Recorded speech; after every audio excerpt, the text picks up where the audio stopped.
चलिए आप सभी को आवर्त सारणी के बारे में कुछ बताने जा रहे हैं।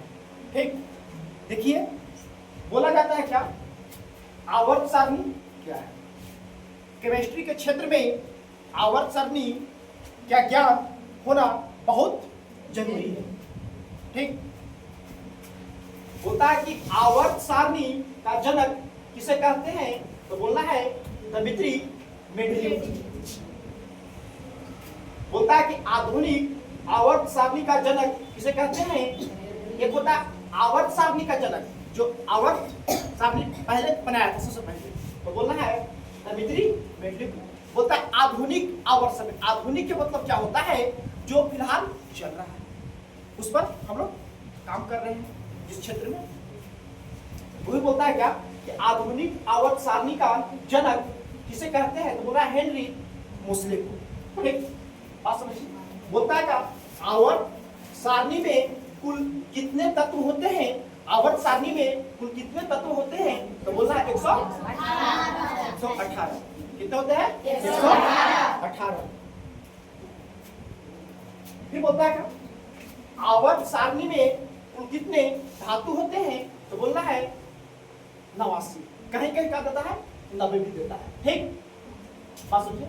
आवर्त सारणी में कुल कितने अधातु होते हैं, तो बोलना है 22। बाबू जब धातु 89 होगा तो क्या होता है, वो धातु अधिकतर देता कितना, 22 देता है। बात समझिए। आवर्त सारणी में कुल कितने धातु होते हैं, तो बोलना है 7। ठीक, अब आप बोलता है क्या कि आवर्त सारणी में कुल कितने ब्लॉक होते हैं, तो बोलना है 4।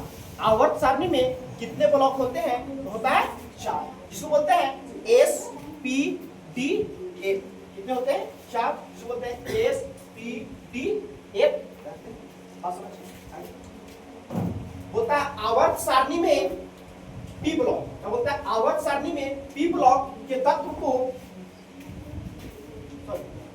आवर्त सारणी में एस ब्लॉक के तत्व को कहां से कहां तरफ पढ़ते हैं, तो बोलना है 1 से 2, मतलब 1 से 2 तक पढ़ते हैं। आवर्त सारणी में एस ब्लॉक के तत्व को 1 से 2 तक पढ़ा जाता है। ठीक, आगे देखिए। आवर्त सारणी में पी ब्लॉक के तत्व को कहां से कहां तक पढ़ा जाता है, तो बोलना है आवर्त सारणी में तत्व को 13 से 18 तक पढ़ा जाता है। बोलता है कि आवर्त सारणी में डी ब्लॉक के तत्व को कहां से कहां तक पढ़ा जाता है, तो बोलना है 3 से 12 तक पढ़ा जाता है। आवर्त सारणी में प्राकृतिक तत्वों की संख्या कितनी होते हैं, तो बोलना है 98। कितना होता है, तो बोलना है 98। ठीक, आवर्त सारणी में प्राकृतिक तत्वों की संख्या कितना होता है, 98। प्राकृतिक मतलब क्या होता है, जो मानव के द्वारा निर्मित न किया गया। क्या किसके द्वारा, तो बोला है भगवान के द्वारा, गॉड के द्वारा। ठीक, तो उसी को बोलते हैं प्राकृतिक तत्व। तो बोलता है कि आवर्त सारणी में प्राकृतिक तत्व की संख्या कितने हैं, तो बोलना है 98। सिर्फ 20 ही तत्व है, सिर्फ कितने 20 ही तत्व है जो मानव के द्वारा बनाया गया है, उसको बोलते हैं कृत्रिम। क्या बोलते हैं, कृत्रिम, या बोलते हैं मानव निर्मित। बोलता है आवर्त सारणी में कृत्रिम तत्वों की संख्या कितने हैं, तो बोलना है 20। कितने हैं, 20। आगे देखो बाबू।